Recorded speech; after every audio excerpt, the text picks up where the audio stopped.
Hi, and welcome back to Ronnie the Reader.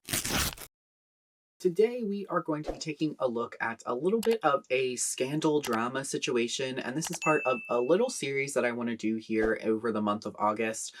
So hopefully 2 videos this week and then another video next week going over 3 kind of book drama situations. If they do well, I would not be opposed to doing more of these in the future and covering a little bit more of like the book drama, book tea, book issue community, whatever we have going on. And today, to jump right in it, we are going to be going over one of my favorite book dramas. I remember kind of when it initially dropped and all of the just craziness and hecticness about it. But today we are going to be going over Lani, Sarem and the Handbook for Mortals.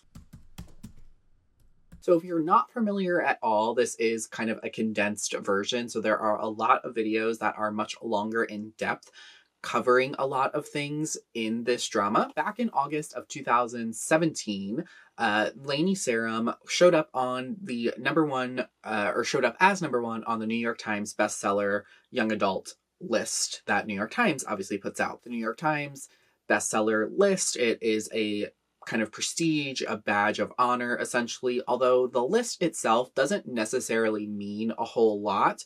The lists of New York Times in all categories for the bestseller list are very curated lists. It's not like it's just based off of like raw sales, raw numbers, or anything like that. But even with that, there are certain situations or scenarios that kind of cause red flags.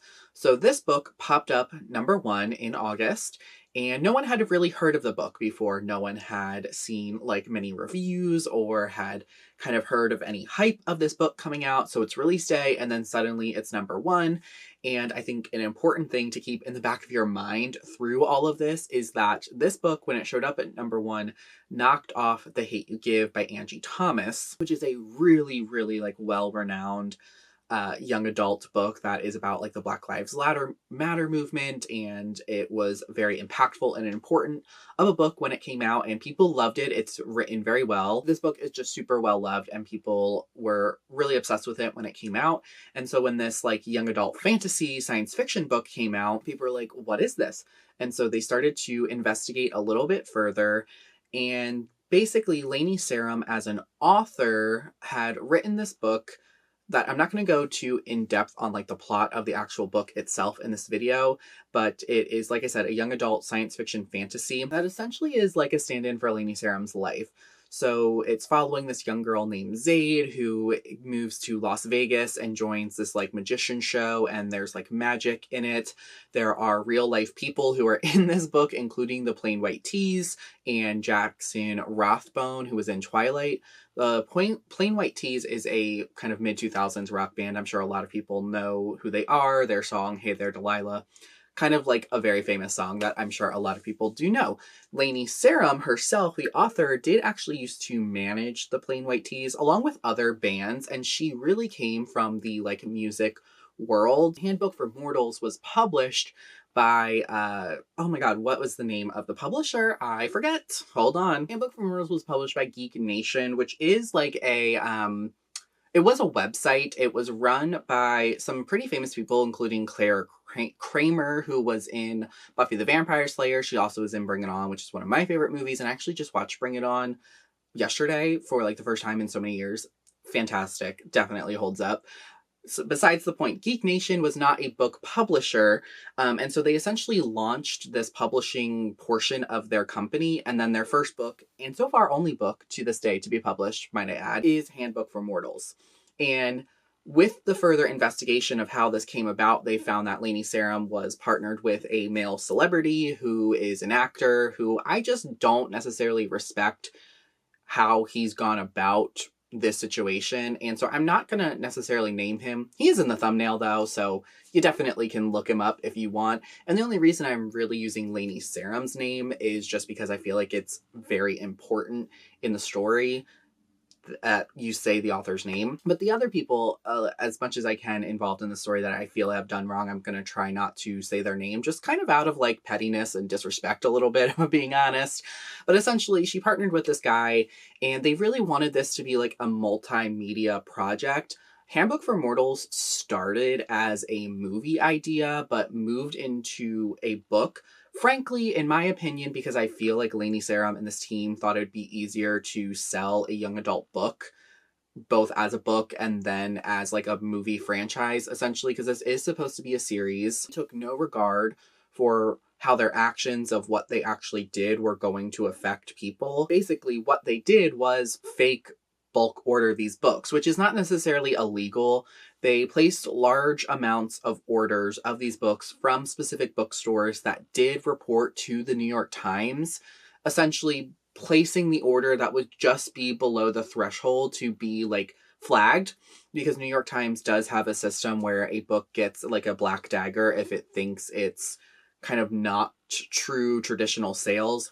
I've heard that this happens very frequently with like memoirs and stuff like that, and like nonfiction books that are bought in like large quantities for like book signings and stuff. But I also am under the impression that like if a bookstore that is promoting or, you know, giving their data to New York Times buys in bulk, it is typically for like book signings or book events. And so then when people go to this, they do actually buy the book. So it is actually going into someone's hands. Handbook for Mortals was not the case.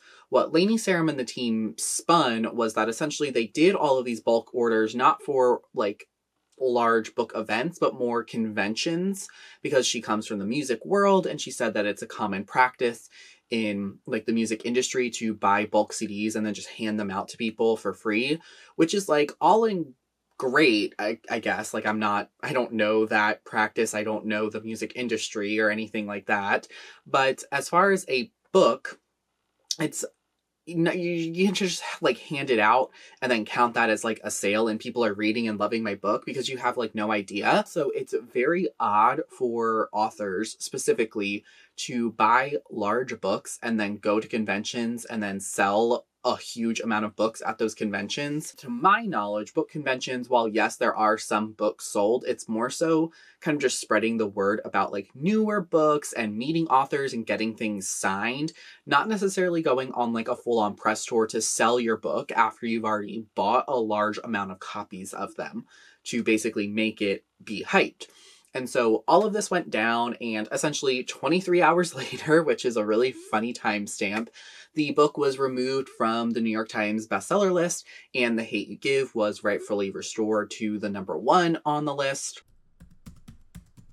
That really was not the end of the story. I mean, it's really the end of like the main story, but since this time frame in 2017, Lani Sarem really has not stopped. There was supposedly going to be a movie. There is like a book/movie trailer that kind of happened around this time. As I mentioned, Jackson Rathbone, who was a character in the book, had tweeted that he basically wanted no part of this. He never like agreed to this. He doesn't know these people. So it's a little weird that he's being dragged into this mess. And then also the book cover art, like first of all, just take a look at the cover art and then take a look at Lani Sarem. I've flashed them both up on the screen thus far, but here they are kind of side by side. Kind of notice some similarities. And then if you also look at the movie/book trailer, Lani Sarem does play Zaid. And I fully think that if this book somehow ever was to become a movie, she fully would want to be the lead of this movie, because I think she just genuinely wants to be famous for doing nothing, essentially. Like, I think she just wants to be famous for the sake of being famous and people knowing her name, not necessarily for any real talent or skill or entertainment she's providing to people. And that's just my opinion. So going back to this book cover, it may look familiar because there's also a very famous painting or like piece of art, essentially, that this book is basically ripping off. The book cover artist has said that when he was hired to do this book cover, he was basically told that they wanted it to be like an inspiration of this piece of art, and that the proper artists and like proper people would be given credit and they had permission. Turns out that was either a lie, just straight out, or they thought they had permission and they truly didn't. And so truly, I don't know what is the truth in that particular situation. To this day, all the way up until recent times, Lani Sarem is still making her way on the book circuit trying to sell this book. It supposedly, like I said, is a series. Book 2 is nowhere in sight.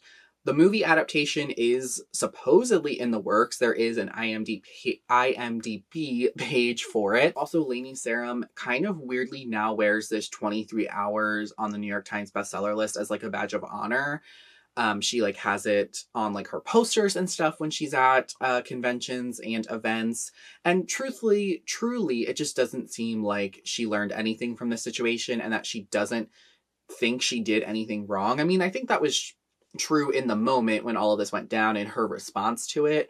But now, years on, almost like 10 years, it's now 2025, this happened in 2017, truly just like doesn't care at all. And so I just think she's kind of terrible. Like, honestly, her and a lot of the people involved in this team and who kind of put this whole scheme and plot together, I just think are pretty terrible. And that's really the end of the story, at least as far as I want to get into it today. I do want to keep this brief, a little bit of a TLDR. That's all I have to say about Lani Sarem today, but definitely there could be more to say, and definitely there are longer in-depth videos if you want a little bit more detail on some very fine, specific pieces of information that I didn't go into today. Definitely check those out because they're really fun and really great, and I loved watching a lot of them when they dropped in 2017. That is everything that I have for you today, so thank you so much for watching. Definitely let me know some other kind of book controversies that you want me to cover. I am planning, like I said, on doing 2 more videos here in the month of August. I do want to cover a more recent event. So I kind of started with the one that's in the middle, Lani Sarem, but then because of the whole August, because it happened in August and now we're in August, you don't care. But I do want to cover the Audra Winters situation going on right now. Once again, I do want to condense it, so it's not going to be a lot because I know that it's a lot to go into, so that one's going to take a little bit more time. And then I also want to talk about a book/fandom drama. If you're familiar with the story of Miss Scribe, I do want to somehow condense that story into a quicker time frame as well for people. But there also are a lot of great videos, specifically longer form content about Miss Scribe out there. Those are some of the topics I'm thinking about covering here in the short term. And then there are other topics that I've thought about covering. So if there's anything specific that you want to see, let me know. But yeah, thank you so much for watching. That is it for today's video, and I will see you very soon in another one. Bye.